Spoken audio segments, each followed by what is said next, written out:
You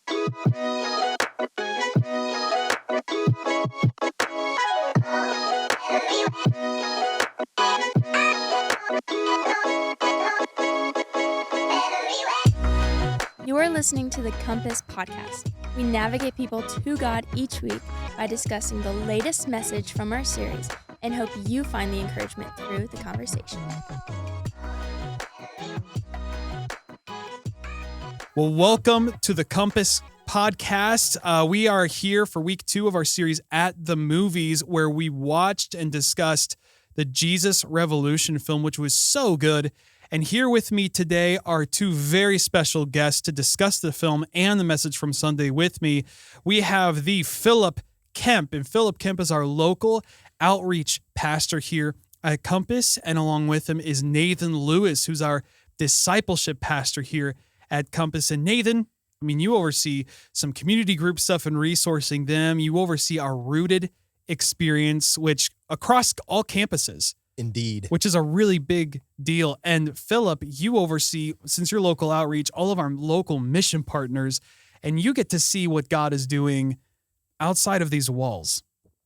Yes, sir. Yeah, God's on the move. He's doing some awesome stuff. And so as we talk about this film, Jesus Revolution, the whole story is watching God move through people in different contexts, different situations, right? Man. Different people groups.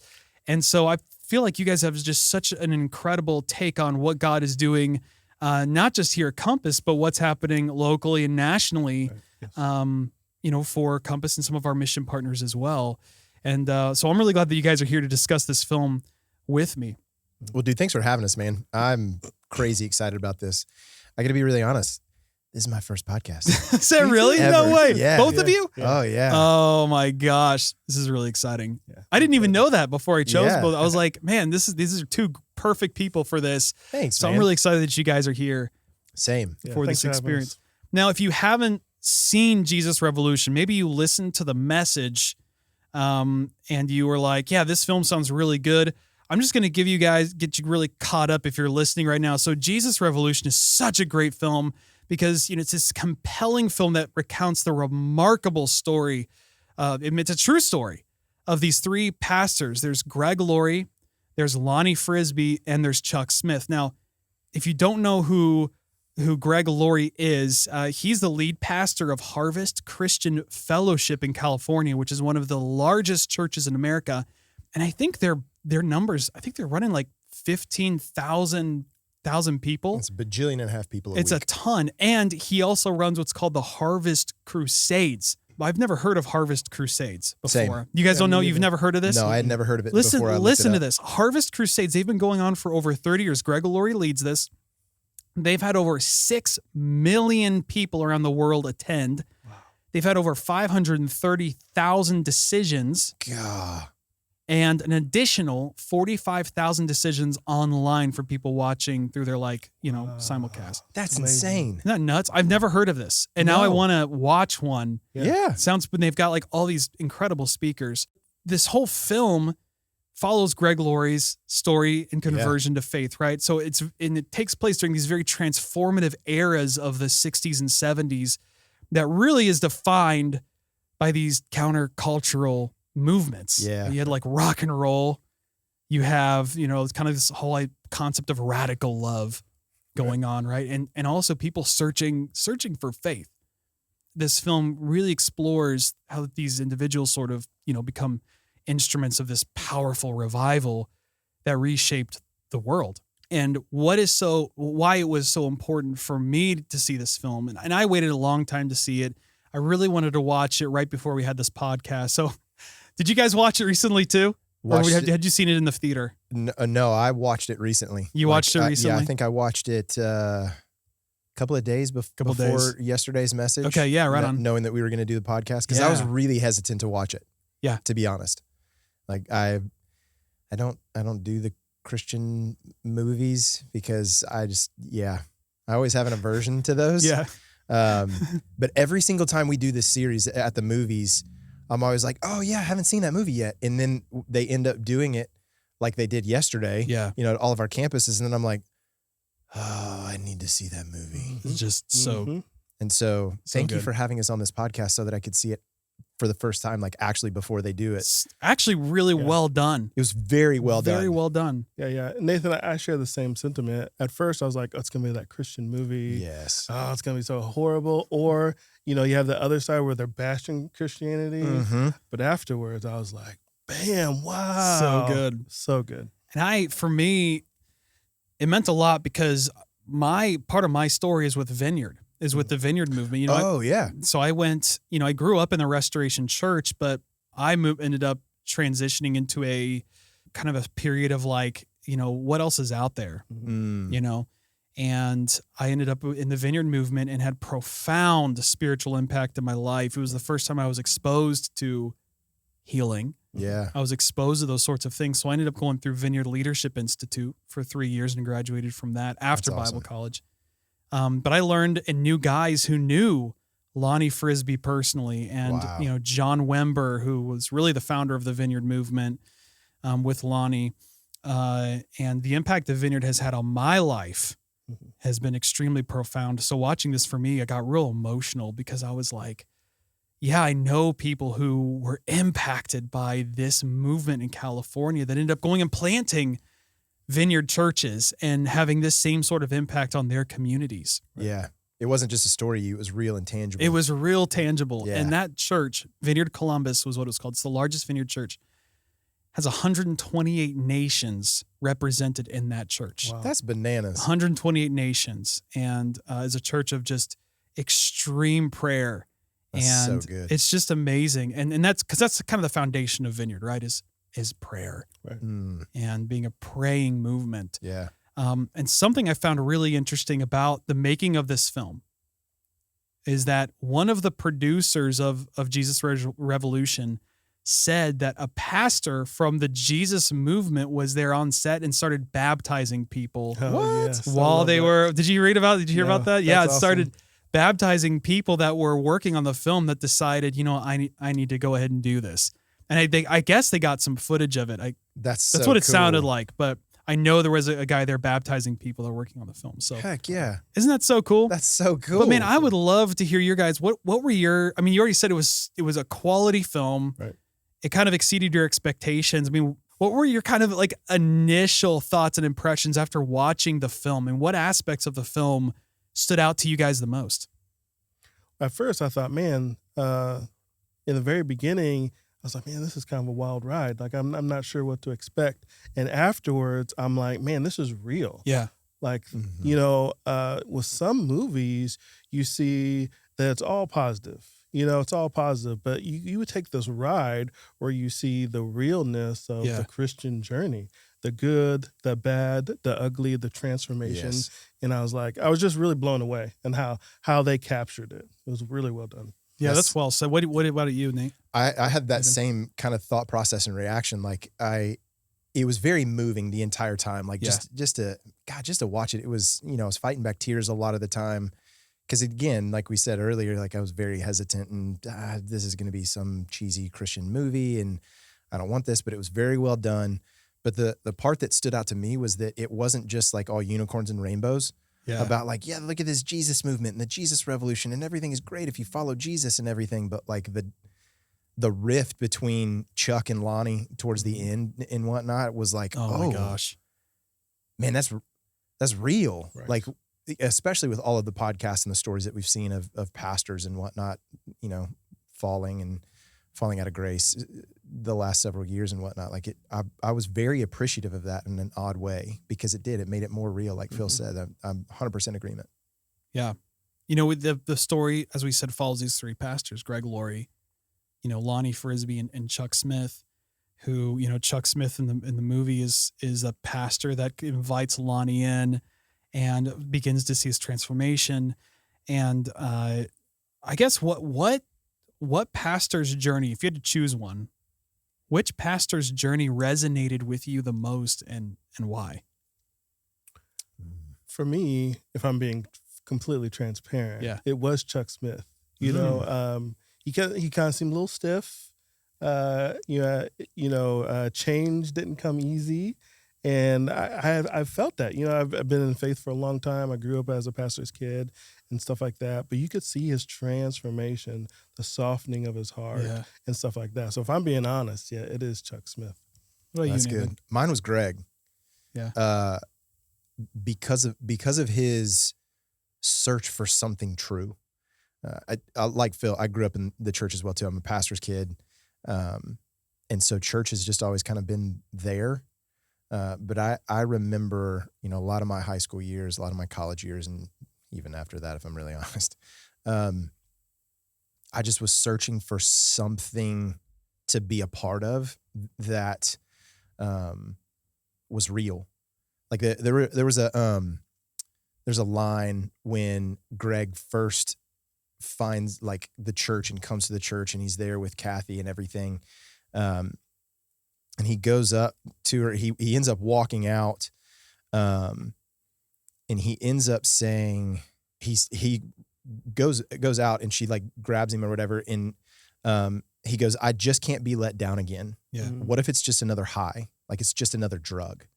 While I never chased after that stuff, chased after some other things that I shouldn't have, but his search for truth and his search for something real, his search to be, for his name to mean something, not in necessarily like a really, like, I want to be famous type of a way, but like, I want my life to matter. Yeah. Right. That resonated deeply with me. And so I'd have to pick. What about you, Brooks? I was gonna say I'm like Chuck Smith. Mm-hmm. Grew up in a church. The Holy Spirit was more of an it and not a him. Ooh. There was this great line in the movie, and it's when Chuck is just really bogged down. He's getting hit with fear and condemnation and some shame. Like he's screwed up this situation beyond repair with Lonnie, and his wife says this line. She says, "Don't be so arrogant that you think God can't work through your mistakes or through your failures." And that hit me because I went through a period of my life where like I was the one that was, kind of making these decisions because I thought they were the biblical way to do things. Mm-hmm. Moving to Cincinnati for Bible college, it was in a really bad part of town, which was over the Rhine is what they'd call it. And it was the first time I was living in like a really bad area. And it was like, oh, this is what it means to serve the kingdom, and to actually like live with people that are below means and are struggling. And so I guess I relate to Chuck Smith in that way because I kind of had this paradigm shift in my life where I went, oh, it's not about just playing church, it's doing church. Yeah. Does that make sense? Absolutely. Yeah, that makes sense. So I can relate to Chuck Smith in that way. And I have actually another story that goes along with that. Very recently, I went down to Fort Worth, inner city, right? And so large homeless population, and I met with a Church of Christ a cappella church, and they've been there. Like they were one of the first churches in Fort Worth. Wow. Building is very old, beautiful building. And I walk in, I'm getting to know some of the pastors, and they said they had an opportunity to move from their location to a better developing area, but their leader says, we're staying. So they were that staunch church, but then they developed a full homeless program, drug addiction program, everything. They serve 1,000 people a week. 1,000 people a week. 1,000 people a week. That's amazing. And they That's just so have cool. really just loved their community, and the community has come around them. And God is just doing some amazing things. That's so amazing. it's some of that same thing where you have like kind of a staunch, by the book. Yeah. And then they were like, Lord, just do what you want with this church. Yeah. And completely changed it. Yeah. That's hard. Yeah. Because it's so easy to stick in what it is that you've done. Yep. Especially if it's worked. It's one thing to make a shift if something's not working. Yeah. If a quote unquote product is not selling. But if you're having success, people are showing up, you're in the black when it comes to your budget annually, like if it ain't broke, don't fix it. Yeah. Jesus came to break everything. And that, again, I thought that was really cool about the movie as well too. That even in the midst of, that quote that you said, don't be so arrogant to think that God can't work through your failures. it was the first time that you see him backstage, like in a quote unquote green room, Yeah. in this tent thing or whatever. But I mean, they've had to throw that tent out, and there's thousands of people, hundreds of people in that tent. And he's sitting here saying like, God, did God pick the wrong guy?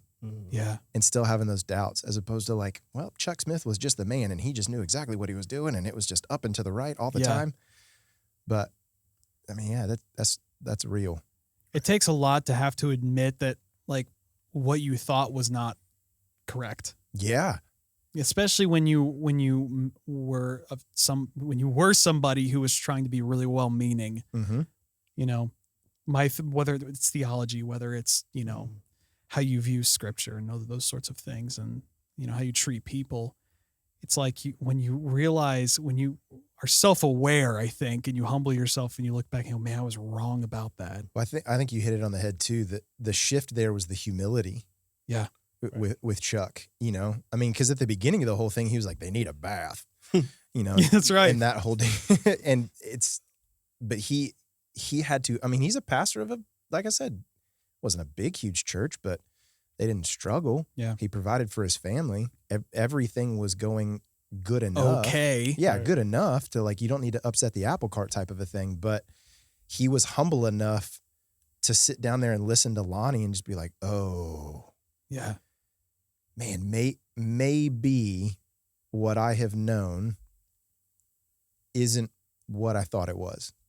Or at least now it's not, and Yeah. things are shifting. That's the other thing too, is that I think that, you know, sometimes you can look back and say, yeah, that was right then, Yeah. but things shifted Yeah. drastically. Right. And he was humble enough to accept it. And I think it's a very human thing to do, right? I mean, we've all made serious mistakes, and Yeah. you know, maybe nobody else knows about them, but God does. Yeah. Maybe it's something, you know, you struggle with. Maybe it's on the other end of the spectrum where everyone knows around town. Like, it's not something that's just private. Yeah. Like, everybody knows what it is.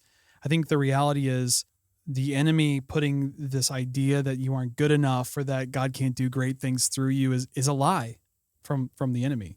I don't think anybody else gets to tell you your worth or what God can do through you. 1,000%. You know, you don't even get to determine. Like, he's the one that sees your worth. Yeah. You know, Yeah. he's the creator. He sees you. And if he already knows, man, all he needs is our yes. That's good. So I think what's interesting, you know, on Sunday, we talked about how each of these guys, these pastors, they were searching for something. I guess Greg Laurie wasn't a pastor at the time, but you get the idea. Still searching. They're still searching. Yeah. Yeah, still. They were searching for something. I mean, can you relate to the idea, you know, for meaning and I guess like purpose in your own life? Like, how did their search sort of compare with your own experience? Oh yeah, man, 1,000%.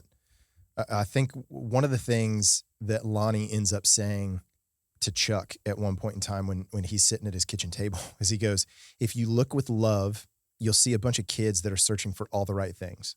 Yeah, I remember just that. in all the wrong places. Yeah. Right. And that was Greg, right? Like like you said, he wasn't a pastor or whatever, but man, he was searching for truth. Yeah. And that's one of the things that kind of Kathy says to him as well too, is that like, hey, we're searching for truth. Like, what if this is it? What if this is the truth? And even when Greg found that, which is a huge thing, right? When you find the truth, when you find Jesus, you come into that relationship and you have that moment in your life. But even after that, there's still that fight with the deceiver, with the accuser, with Satan of like, hey, that's really cool that you accepted Jesus, man, but like, it doesn't really matter because you don't really matter. You're not making an impact. You didn't win the Nobel Peace Prize. And so like, you need to have more purpose in your life or else you're just here.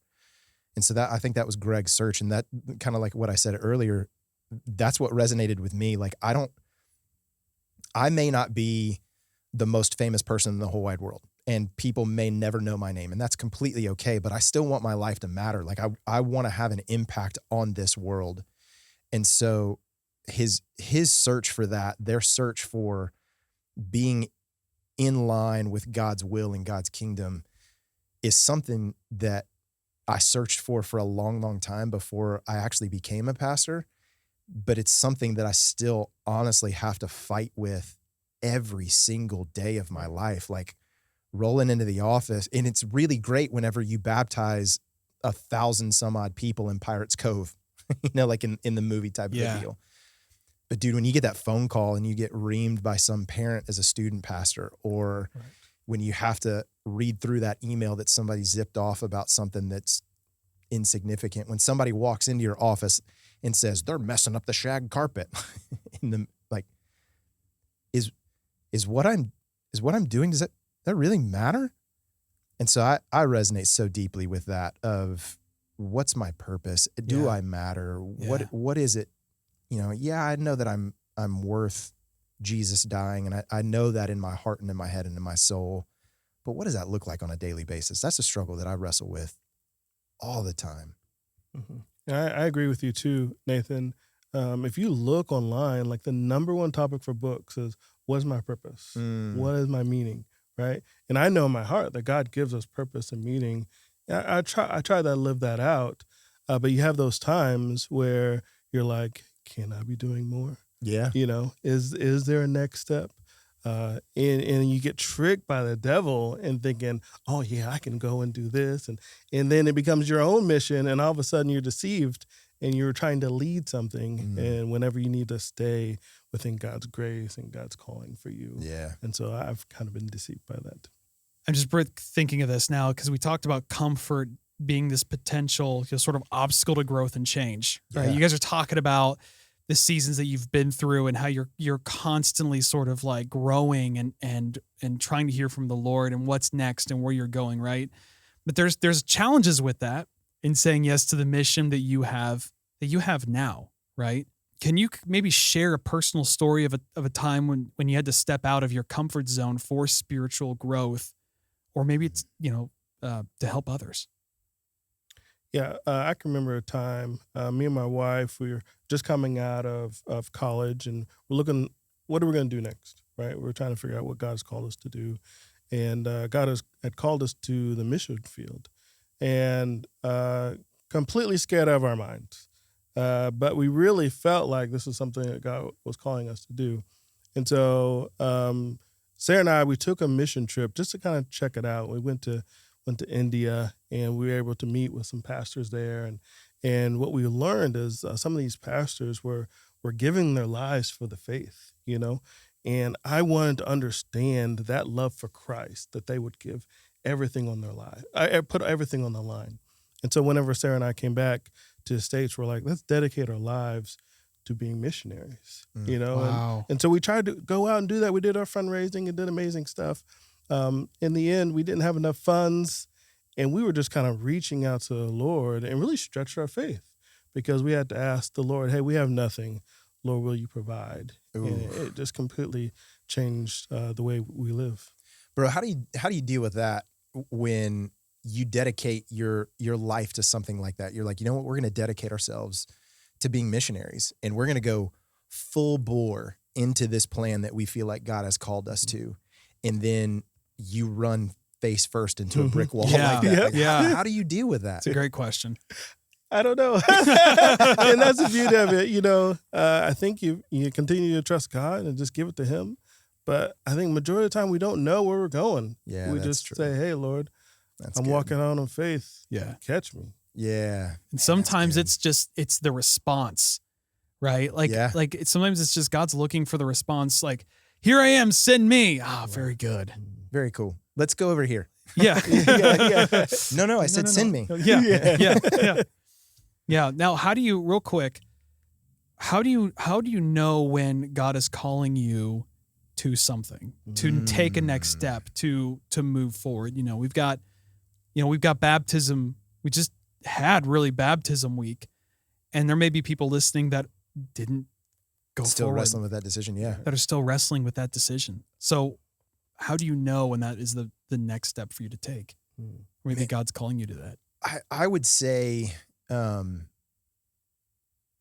nothing mystical or magical about oh, God's going to appear to you in a dream. Not to say that he can't, but let's be real. For the most part, that's probably not going to happen. But I do think that everybody experiences a disquiet. Maybe a stirring is not necessarily the right word or whatever, but like a discomfort in the way that's like, man, is this it? Yeah. And I think that deals with, taking the next step of baptism. I think that deals with maybe God calling you into another season within your career of like, hey, is this it? And so I think I would listen to that. Mhm. And then I would say, okay, why is that there? Is it God that's putting that inside of me to say like, hey, I need to push you out of the nest a little bit. Like you've gotten a little comfort here. We need to stretch you some. Or is that you saying like, because like you said, sometimes you're called to stay in it. Mm-hmm. And the disquiet is really and truthfully you feeling the discomfort of the season that you're in, but the discomfort is there for stretching and growth.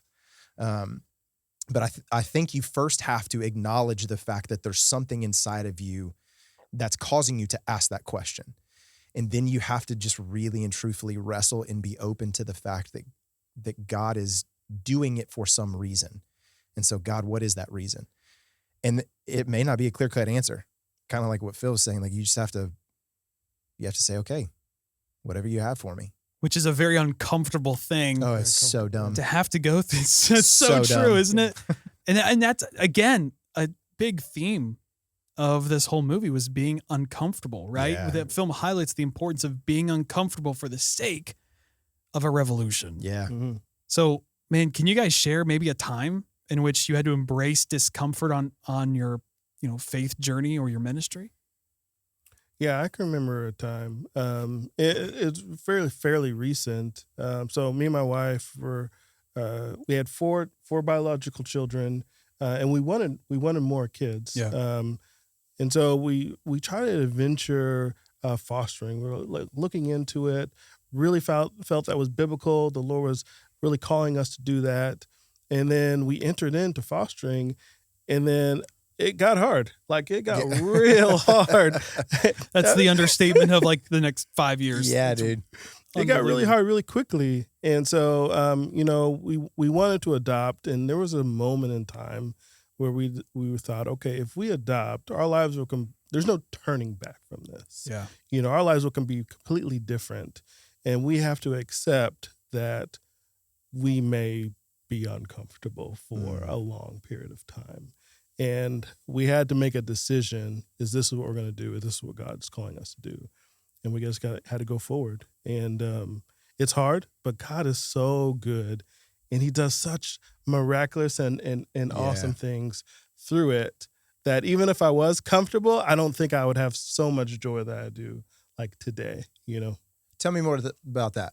Like, what do you mean by that? Like, Yeah. if you weren't so uncomfortable, why does the discomfort bring you joy? Because I get to see the development and change in my children's lives. You know what I mean? Yeah. I get to think about what God's going to do in their life. And the joy I feel is they don't have to experience what could have happened, the life that they could have had. And, Wow. I might have been comfortable. Yeah. But, what is to come, what God is going to do just gives me pure joy. Wow. That's good. That is really good. That's really good. What about you, Nathan?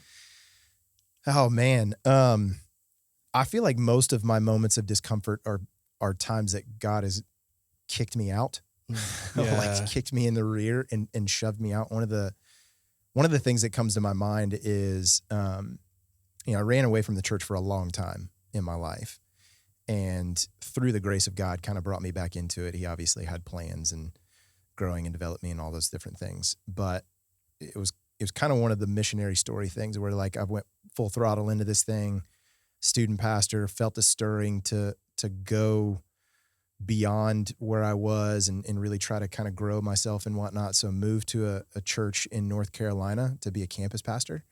And that time was cut short by them firing me and letting me go, which I had put all of my eggs and all of my trust in this basket. My wife was pregnant with our second. It was like 3 or 4 months out from having our second kid when I got let go. Wow, man. That's crazy. And it was one of those things where I was like, okay, so what now? And I truly tried yet again in my life to run away from the church. And I was like, you know what? We'll go. We'll be churchgoers. I love Jesus and we'll be a part of it, but I don't want to be a pastor anymore.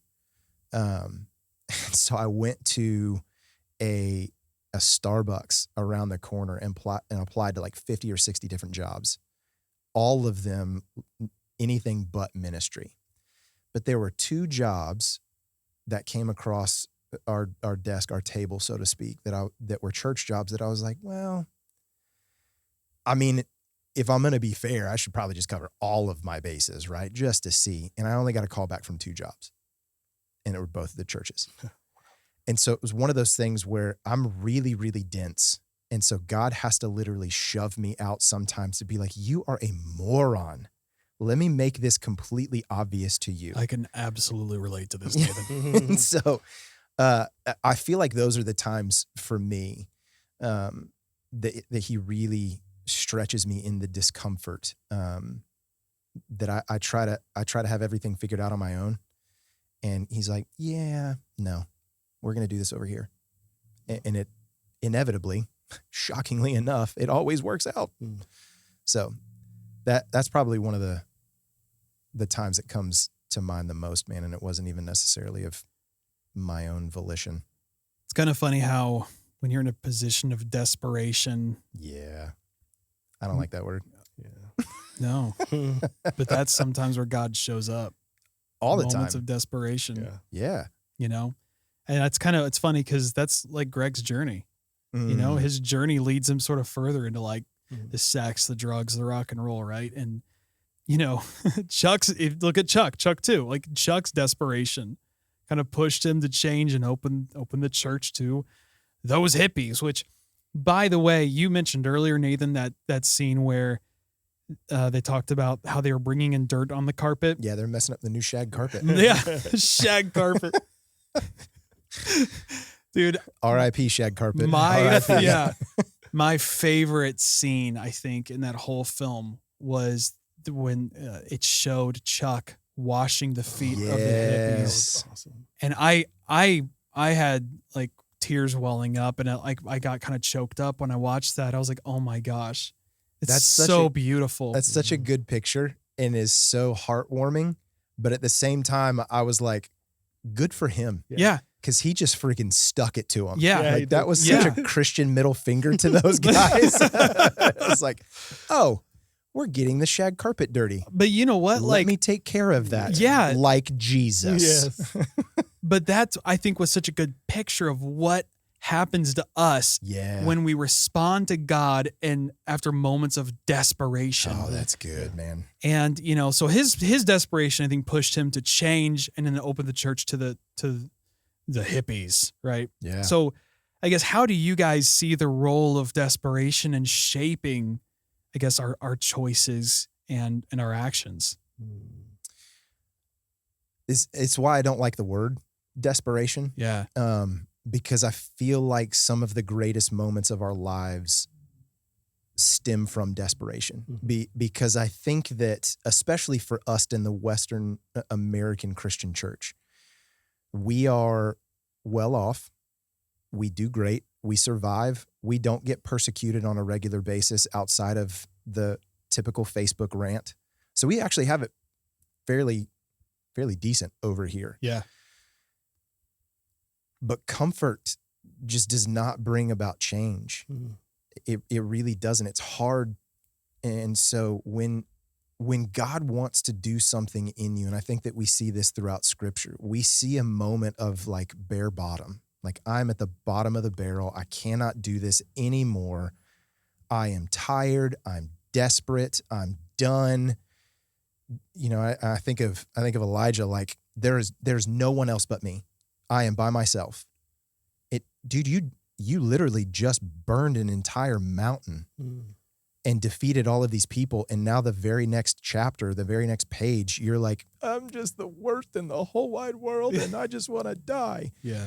But in that moment of desperation, dude, he met God. Right. Yep. And I wish that there was a better and different way for us to meet God in such a powerful way, but I don't know if there is. And like I said, to circle back around it, that's why I don't like the word desperation, because it's uncomfortable and it doesn't feel great, and it hurts and it's raw. Right. Yeah. I agree with you. It almost seems like desperation is the corner you to Oh, go that's a around good way to put change, it. you know? Yeah. For me, that's I want to control things. Yes. And once I hit that wall where I can't control, and the Lord was like, "All right, Phillip, you gonna let me do my thing here?" No, because I still have it in control. And then for people in the community, I've seen a lot of people within that are looking for food, looking for rent, and they are desperate. And in their search for some of the natural things, they find God. Yeah. They're finding Jesus, and so it's desperation just takes us to that point where we need to be sometimes. Yeah. I liked the line in the movie when is her name Kathy? Yeah. His girlfriend and becomes fiance and wife, right? Yeah. She says to him, Greg had been like looking in all these places for truth, right? And looking in all these other places. And she says to him at one point, she says, "You say you're looking for truth, but you're really looking for an excuse to be unhappy." Yes, dude. That hit hard. Yeah. And I think in the topic of desperation, I think some of us are really, we find ways to be unhappy when God is trying to tell us what the next step actually is. I think that's an attempt at control. Yeah. Yes, exactly. Because we're trying to explain it away. Yeah. Like, oh, well, the reason that this is happening is because of this. Yeah. It's because I did this. It's because that person did this to me. And it's still grasping at making sense of the world around us when God is just like sitting there waving his arms saying like, I'm right here. Yep. And I do think that's where desperation leads us. But it's just never comfortable. And I don't like it. I don't like it. Yeah. I don't receive that. I do not receive that. We talked on Sunday though about, the readiness for revolution. The readiness for revolution. And I really liked how they put that, the readiness for revolution.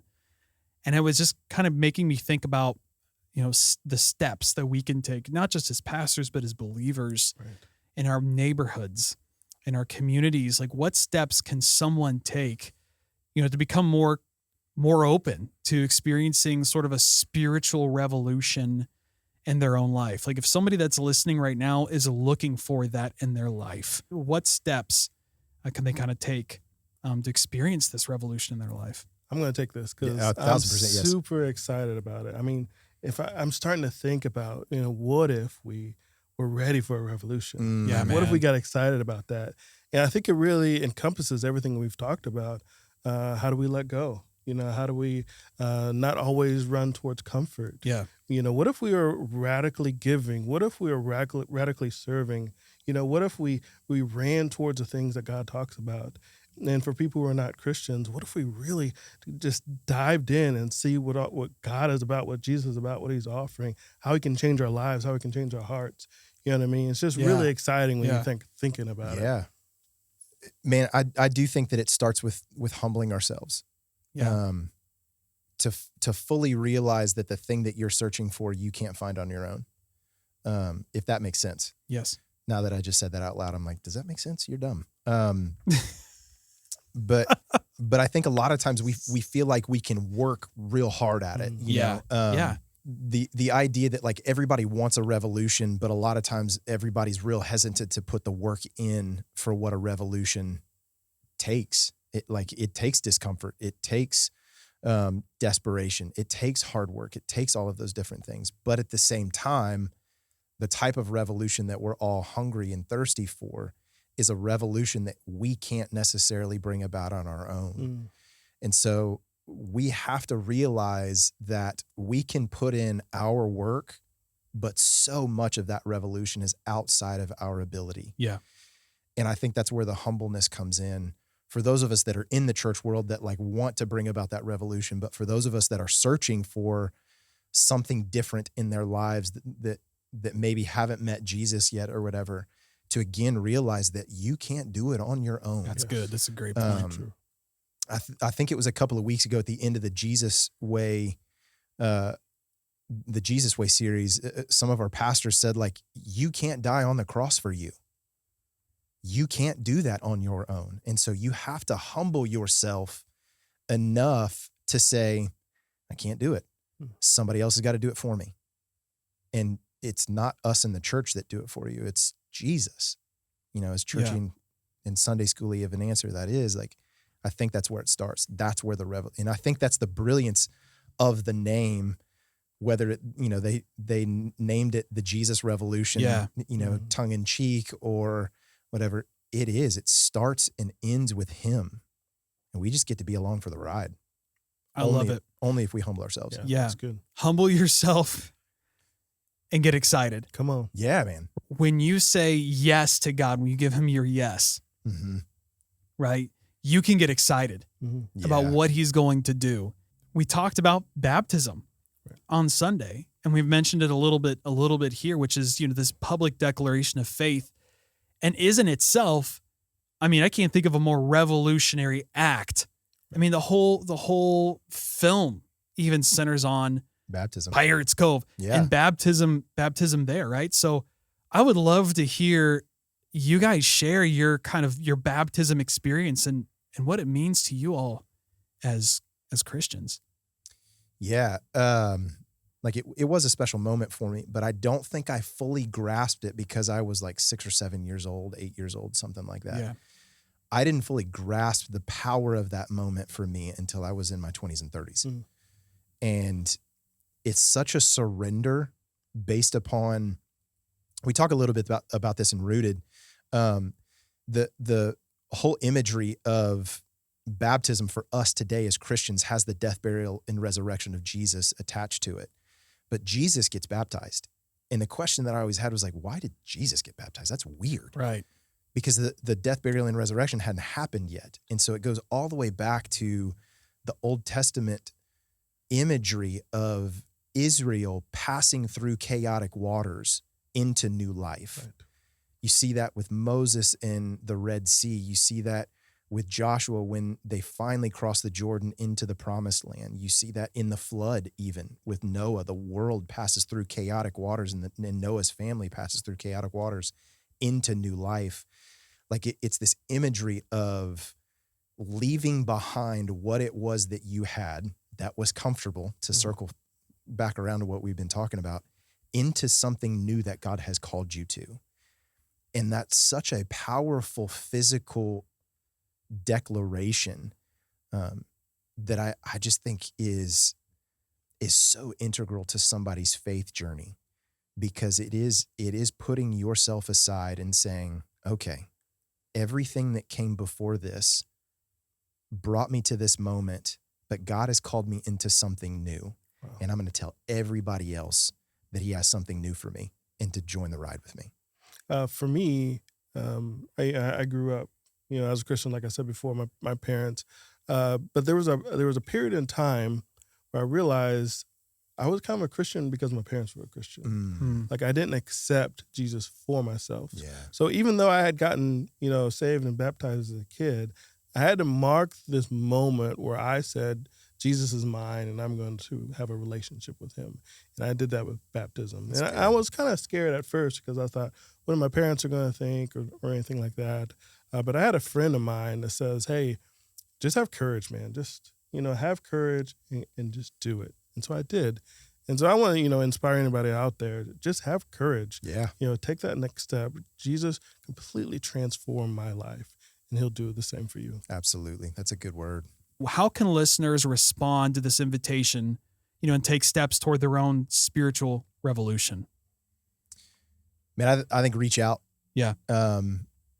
Don't chew on it. I think that's the beautiful part of all the stories that we just heard about our baptism things, is that we didn't have it all figured out. No, we couldn't theologically dissect what it was that baptism was in the moment and this and that and, all the systematics and all that. Just do it. Yeah. It's take a next step. Yeah. It's just like anything else that you start, you have to start somewhere. Yeah. But a lot of times you don't know how to do it on your own. And that's fine too. That's why we have churches. That's why we have pastors. Yeah. That's why we're here.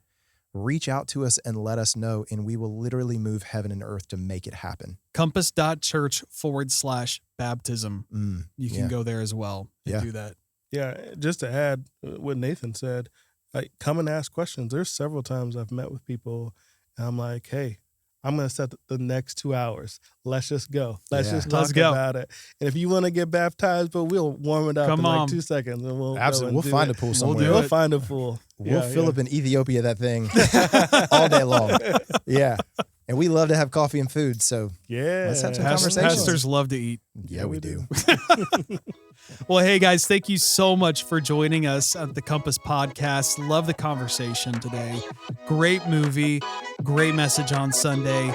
Guys, thank you so much, and I'm sure we'll have you back on here real soon. We're looking forward to it. Thank you so much, man. Thank you for listening in on this episode of the Compass Podcast. Remember that every Monday we will launch a new episode. We look forward to seeing you, and make sure you subscribe.